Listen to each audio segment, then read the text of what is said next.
कृपया हमारे चैनल को सब्सक्राइब करें और बेल आइकन को भी प्रेस कर लें। राजा राम के अमर कहानी मुन सुने सुने बर्बादे न प्रभु राम के अमर कहानी सिया राम के अमर कहानी हो दीदी प्रभु राम के अमर कहानी राजा राम के अमर कहानी गा भैया प्रभु राम के अमर कहानी जी। सभी लोगों से निवेदन मीठी मीठी ताली के साथ प्रेम प्रेम राजा रामचंद्र की मुला गाए गाए बर्बाद की राम के अमर कहानी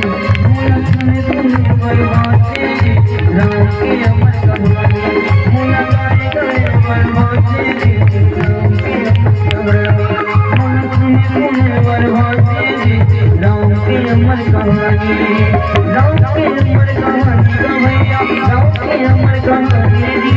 राम के अमर कहानी वो दीदी राम के अमर कहानी मोला गाए गाए मोला सुने सुने मोला गाए गाए राम के अमर कहानी मोला सुने सुने राम के अमर कहानी राम के अमर कहानी का भैया राम के अमर कहानी जी राम के अमर कहानी वो दीदी राम के अमर कहानी जी मोला बढ़िया प्ले बजा दे आवाज़ जमा तो आगू वाले पे ठठा दे। तो सबसे निवेदन परमात्मा रामचंद्र जी के पति पावन भजन में मीठी मीठी ताली के साथ